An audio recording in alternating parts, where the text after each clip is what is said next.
پاکستان کی سیاست میں تدبر، تحمل، رواداری، سچائی اور شائستگی کے عمومی فقدان کی شکایات تو پرانی ہے، مگر حالیہ برسوں میں بدزبانی، دشنام ترازی، جھوٹ اور بے بنیاد الزام تراشی کا جو چلن عام ہو گیا ہے وہ کسی بھی مہذب معاشرے کے لیے قابل قبول نہیں ہو سکتا۔ ایک دوسرے پر الزام تراشی کی جا رہی ہے، اس طرح کے رویوں کا ماضی میں کیا نتیجہ نکلا، اس پر بحث اٹھانے کے بجائے یہ درخواست کی جا سکتی ہے کہ جوش میں ہوش قائم و دائم رکھیں، ایک دوسرے کو گرانے میں اتنے دور نہ نکل جائیں کہ واپسی مشکل ہو جائے۔ پاکستانی سیاست میں الزام تراشی کا کلچر کوئی نیا نہیں ہے، ہر دور میں سیاستدان ایک دوسرے پر الزام لگاتے رہتے ہیں اور آج بھی پورے زور و شور سے ایسا ہو رہا ہے۔ پاکستان میں یہ بات عام ہے کہ حکومت پر الزام لگانے والے اپوزیشن لیڈر اپنے آپ کو حق بجانب سمجھتے ہیں اور ان کا خیال ہوتا ہے کہ حق گوئی کا حق وہی ادا کر رہے ہیں، لیکن جب حزب اختلاف کی کسی لیڈر پر کوئی الزام کسی وزیر کی طرف سے لگایا جاتا ہے تو جوابی طور پر اس پر بھی لان تان شروع ہو جاتی ہے۔ یہ سلسلہ آج تک بلا روک ٹوک جاری ہے اور اس سے کوئی بڑی یا چھوٹی شخصیت محفوظ نہیں۔ اس وقت کپتان پر الزام لگا رہے ہیں۔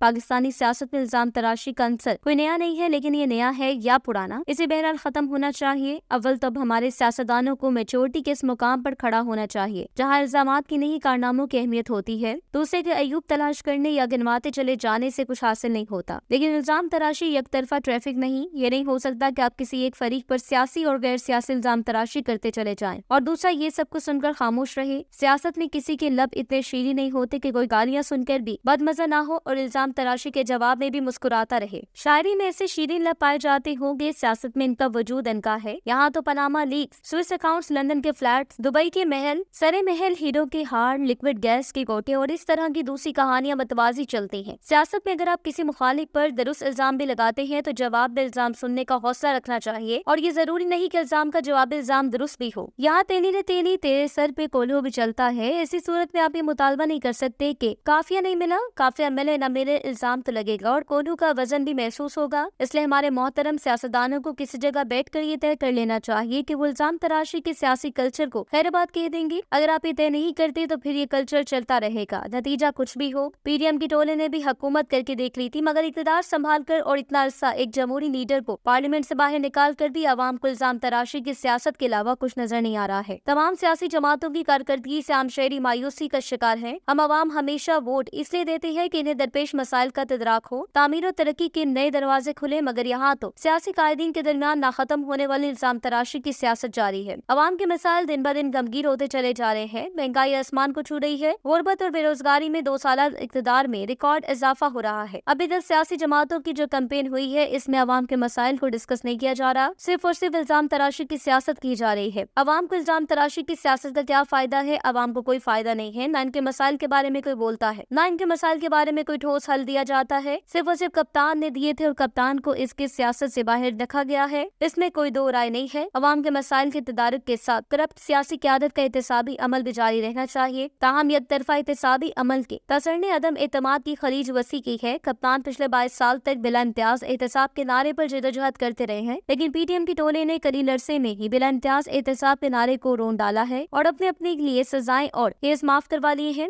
گزرتے وقت کے ساتھ احتسابی عمل پر سوال اٹھنے لگے ہیں، اس کا تدارک کرنا سیاستدانوں کی ذمہ داری ہے۔ ایک دوسرے پر الزام تراشی کی سیاست آخر کب تک چلے گی؟ یہ سارے الزام اور ہتھ کنڈے صرف اور صرف کپتان کو سیاست سے دور رکھنے کے لیے کیے جا رہے ہیں۔ خبریں ہیں کہ پی ٹی آئی کو انتخابات سے دور رکھنے کے لیے کسی نہ کسی کیس کے ذریعے الیکشن میں حصہ لینے سے باہر کر دیا جائے گا، اور جو پی ٹی آئی کے انٹرنل الیکشن کا کیس ہے اس میں ایسا لگتا ہے کہ اس کیس میں ججز جو ہیں وہ جانبدار ہو کر پی ٹی آئی کے خلاف فیصلہ سنائیں گے اور پی ٹی آئی کو آنے والے انتخابات سے باہر کر دیں گے۔ اس حقیقت کو فراموش نہ کیا جائے کہ عوام کپتان سے بے انتہا محبت کرتے ہیں۔ کپتان کو متنازع بنانا کسی صورت قابل قبول نہیں۔ ٹھوس ثبوت کے بغیر الزامات کی سیاست ویسے بھی ذمہ دار سیاسی لیڈروں کو زیب نہیں دیتی، انہیں اپنے قول و فعل میں محتاط رہنا چاہیے۔ سیاست کے ٹھیکیدار جو مرضی کریں، کپتان پر جو مرضی الزام لگانے پر اس دفعہ عوام ان کو یہ دکھا دے گی کہ سیاست جو ہے وہ نظریات پر قائم ہے اور کپتان نے جو نظریات قائم کیے ہیں لوگ انہیں نظریات کو ووٹ دیں گے اور قبرستان کو کامیاب بنائیں گے۔ چاہے کوئی بھی کیس، سازش یا پھر الزام کپتان کے خلاف کرتے رہیں، وہ لوگ کامیاب نہیں ہوں گے۔ اب کی دفعہ عوام ہر طرح کے الزام اور سازش کو رد کر کے کپتان کو دوبارہ کامیاب بنائے گی۔